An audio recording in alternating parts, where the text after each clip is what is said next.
저는 재무부 장관 스콧 베센트의 인터뷰를 보면서 트럼프 정부의 관세 정책에 강한 의지를 느꼈습니다. 오늘은 4월 6일 새벽 3시 남자 김단태가 왔고요. 지난 이틀 동안 S&P 500이 무려 10%나 넘게 하락을 했는데요. 1950년 이래로 2일 동안 이렇게 많이 하락한 거는 역사의 유례를 거의 찾기가 힘들고, 이틀 하락치로는 역대 5위를 기록을 했습니다. 그래서 이것보다 더 위에 있는 게 1987년에 블랙 먼데이, 그리고는 그 위에 있는 게 코로나 때 엄청나게 장이 패닉을 했었죠. 그때, 혹은 2008년도 금융위기, 비교할 수 있을 시점이 정말 말도 안 되는 위기들밖에 없다라는 거 말씀을 좀 드리고 싶고, 향후 주가가 어땠는지를 한번 차트를 갖고 와 봤는데, 1987년에 블랙 먼데이 때 같은 경우는 한 달 만에 35% 정도가 하락을 했고, 이것을 회복하는데 2년이 걸렸어요. 전고점을 회복하는데 2년 정도가 걸렸었고, 2020년 코로나 같은 경우는 거의 한 달 만에 35%가 하락을 했었죠. 35%가 하락을 하긴 했는데, 코로나도 기억을 다들 하시겠지만 이때도 1년도 안 돼서 주가가 본전을 회복을 했습니다. 강력한 부양책들이 펼쳐지면서 주가가 자리를 다시 되찾았었고요. 2008년도 금융위기 같은 경우는 1년 6개월 만에 거의 50%, 이제 미국의 주가 지수가 반토막이 났다가 4년에 걸쳐서 주가가 본전을 회복했다라고 보시면 될 것 같아요. 어떻게 보면 가장 오래 걸렸던 케이스인데, 아무래도 가장 오래 걸렸던 이유를 생각해 보면, 다른 두 위기에 비해서 2008년도 금융위기는 금융기관들의 문제가 생긴 거기 때문에 자본주의 시스템이 전부 다 마비가 될 수 있는 거거든요. 우리나라로 치면 우리은행, KB 막 이런 은행들이 갑자기 망한 거니까, 은행이 망하게 되는 경우에는, 그런 경우에는 회복하는데 훨씬 더 오래 걸렸다라는 거를 우리가 과거 데이터를 보면서 좀 알 수가 있는 것 같습니다. 자, 주말 동안에 저의 눈을 사로잡았던 건 바로 트럼프 정부의 강한 의지가 느껴지는 인터뷰였는데, 터커 칼슨 쇼라고, 이분도 정말 유명한 분인데, 여기에 게스트로 현재 재무부 장관을 하고 있는 스콧 베센트가 나와서 거의 1시간 반 정도 인터뷰를 했습니다. 제가 전체 영상은 고정 댓글에 링크를 달아 놓을 테니까 한번 참고하실 분들은 보시고요. 스콧 베센트 같은 경우는 헤지 펀드 매니저라는 아주 특이한 경력을 가지고 있죠. 그러니까 돈 버는 거, 남의 돈 굴려서 그걸로 이제 돈 버는 거 하신 분입니다. 예전에는 조지 소로스나 짐 로저스랑도 같이 일한 적이 있죠. 그리고 또 재밌는 게, 중간에 예일대학교에서 경제사를 또 가르치기도 했더라고요. 이 경제와 관련된 질문에 있어서 자신의 생각이 정말 뚜렷하더라고요. 현직에 있었던 매니저다 보니까 그런 부분들이 인터뷰에서 사이사이에 나오는 게 아니었나라는 생각을 좀 했습니다. 자, 스콧 베센트가 정말 다양한 이야기들을 했는데, 짧게 좀 정리를 하면 이런 얘기들을 했어요. 이번 하락장은 M7이라고 하죠. 그러니까 미국의 대표적인 빅테크 회사들 때문에 폭락이 벌어진 거지, 트럼프 정부의 잘못이 아니다라는 얘기를 했는데, 왜 그러냐면 이 하락의 시작을 스콧 베센트는 딥시크로 보고 있더라고요. 딥시크 사태가 터지면서 더 이상 미국이 AI의 최강자가 아니다라는 인식이 생겼고, 미국이 AI 최강자가 아닐 수도 있다라는 인식이 생기면서 이제 그 당시에 이제 큰 폭락이 있지 않았습니까? 이제 그거 얘기를 좀 하셨고, 그래서 그 하락의 연장인 부분이다라는 겁니다. 주식이라는 게 근데 사실 대부분 부자들이 갖고 있다. 상위 10%의 부자들이 대부분의 주식들을 갖고 있기 때문에. 그런데 오히려 이 트럼프의 정책은 자산 하위 50%를 위한 정책이다. 그들은 부채도 많고 빚도 많은 그런 사람들을 위한 정책이다라는 거를 계속 강조를 하고 있습니다. 그리고 미국 경제를 스테로이드를 맞은 보디빌더에 비유를 했어요. 스테로이드를 맞은 보디빌더, 얼핏 보면 되게 건강한 것 같아 보이지만 사실 속의 핵심 장기들은 큰 문제가 생기고 있는 중이죠. 미국 경제도 똑같다는 거예요. 겉으로 봤을 때는 되게 멀쩡해 보이지만 그 속은 썩어 들어가고 있다라는 겁니다. 계속 이런 상황이 연장이 되고 나면 미국 정부가 큰일이 날 거다라는 겁니다. 그렇기 때문에 이렇게 가면 큰일 날 게 명확하기 때문에 반드시 변화를 가지고 와야 되고, 그 변화를, 트럼프 정부가 생각하는 그 변화는 관세 정책이다라는 거죠. 관세로 인해서 실제로 가격이 올라가는 게 그렇게 크지도 않을 뿐더러 자기들이 또 감세 정책, 그러니까 세금을 미국 사람들에게는 깎아줄 거기 때문에 관세로 인한 가격의 상승이 어느 정도 감세로 다 상쇄가 될 거다라는 얘기도 했고, 보복 관세, 그러니까 이렇게 다양한 국가들한테 관세를 때리면 특히 중국이 보복하지 않겠느냐라는 질문을 했는데, 이거에 대해서 스콧 베센트는 중국이 보복 관세를 한다고 해도 중국은 너무 수출 의존적이고, 그리고 이런 무역 적자와 흑자가 있는 관계에서는 무역 적자를 보는 측이 더 유리하다라는 얘기를 하더라고요. 그러니까 결국에 중국은 지나치게 수출 의존적이고 전 세계 소비 시장을 대표하는 미국 시장에 또 정말 강하게 의존적이기 때문에 미국이 더 유리한 입장이다라는 거예요. 그래서 의미 있는 보복을 하지는 못할 거다라는 그런 뉘앙스를 보였는데, 제 생각엔 아마 이 영상이 중국이 보복 관세한다라는 얘기를 하기 전에 촬영한 것으로 보이기는 합니다. 그래서 어쨌든 되게 좀 뭐랄까, 인터뷰를 전부 보시면 아시겠지만 미국의 아버지라고 할 수 있는 그런 뭐 해밀턴 얘기도 하면서, 해밀턴이 관세를 처음으로 얘기했다 뭐 이런 얘기도 하면서, 이게 하루아침에 그냥 즉흥적으로 결정한 게 아니고 엄청나게 오랫동안 고민해 왔다라는 거를 엿볼 수 있는 그런 인터뷰였습니다. 그래서 요걸 보면서 저도 와, 이거 단기적으로 물러나진 않겠다라는 생각이 좀 드는 그런 모습이 아니었나 싶고요. 자, JP모건이 또 경제 전망을 수정을 했는데, 자, 어떤 얘기가 있었냐? 뭐 안 좋은 얘기가 있었습니다.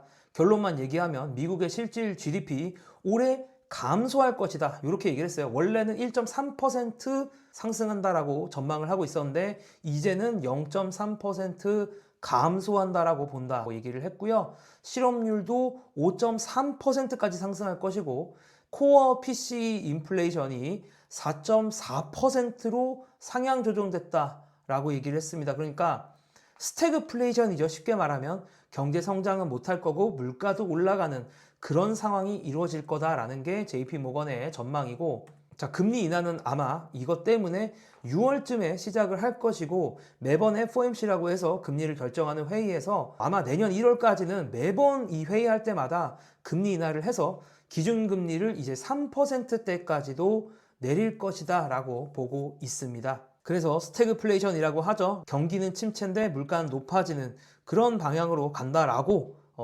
JP모건도 보고 있고요. 관세 전쟁의 진정한 승리자에 대해서 또 왈가왈부가 있는데, 월스트리트저널에서는 결국에는 시진핑이 이런 관세 전쟁의 진정한 승리자가 되지 않겠느냐라는 좀 걱정스러운 칼럼을 썼는데요. 왜냐하면 그동안에 이제 중국이 성장하는 걸 지켜보면서 특히 중국과 사이가 안 좋은 서구의 국가들이 중국의 경제 의존도를 줄여야겠다라고 하던 찰나에 트럼프가 이제 다 같이 관세 폭탄 맞으세요, 이렇게 가버린 거죠. 그러면은 다른 국가들 입장에서도 야, 이게 미국이랑 지금 이렇게 관계가 흐트러지니까 그럴 거면 우리 그냥 중국이랑 친해져야 되나 라는 생각을 하게 만든다라는 겁니다. 특히나 기존에 서양의 많은 국가들, 뭐 유럽이라든가 캐나다라든가 이런 국가들 모두가 약간 안티 중국, 반 중국을 가같이 외치고 있었는데, 그런 서양 국가들의 연합 전선에 많은 균열이 생기기 시작했다는 거죠. 이 미국의 관세 정책 때문에. 그런 것들이 오히려 기회를 만드는 거고, 시진핑 입장에서도 현재 중국의 경기가 그렇게 좋지는 않잖아요. 경기가 좋지 않은데 아예 미국이 이렇게 관세 전쟁을 시작을 하면서 이 내부의 불만을 외부로도 좀 돌릴 수 있는 면도 있지 않냐, 뭐 그런 얘기까지 했습니다. 방금은 국가 대 국가 간의 관계였다면 위드부시의 댄 아이브스라는 아주 유명한 투자은행의 임원이신데, 국가뿐만 아니라 결국에는 테크 경쟁에서도 미국이 중국에게 밀리게 될 것이다 라는 좀 강한 뉘앙스의 글을 좀 썼는데, 자, 어떤 내용이냐면, 이분이 전 세계 투자자들과 테크 CEO들과 얘기를 나눠보면서 그들의 의견을 좀 종합해 보니까, 지금같이 이 관세가 그대로 유지된다면 미국의 테크 업계가 10년이나 뒤로 갈 거다라는 거예요. 그리고 그 수혜는 중국이 볼 거다라는 건데, 왜 이런 얘기를 하냐면, 관세 정책이 시행되고 나면 공급망을 뒤집고 막대한 비용이 발생하거든요.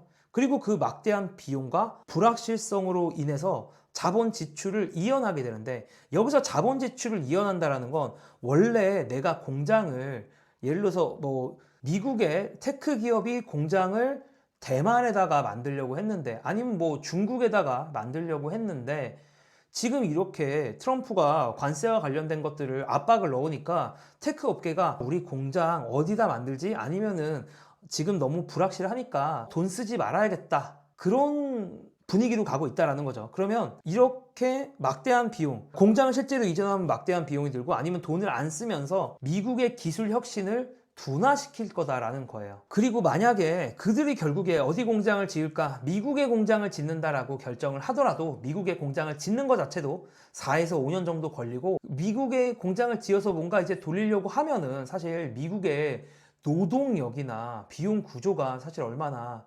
불리합니까? 현대 공급망 개념에서는 많이 불리하죠. 그리고 더군다나 이 공장을 만든다고 해도 그 외의 공급망들은 사실 대부분 아시아에 있거든요. 그래서 이 고통을 해결하기 위해서 10년이나 미국의 테크 기업들이 필요할 수도 있다는 얘기입니다.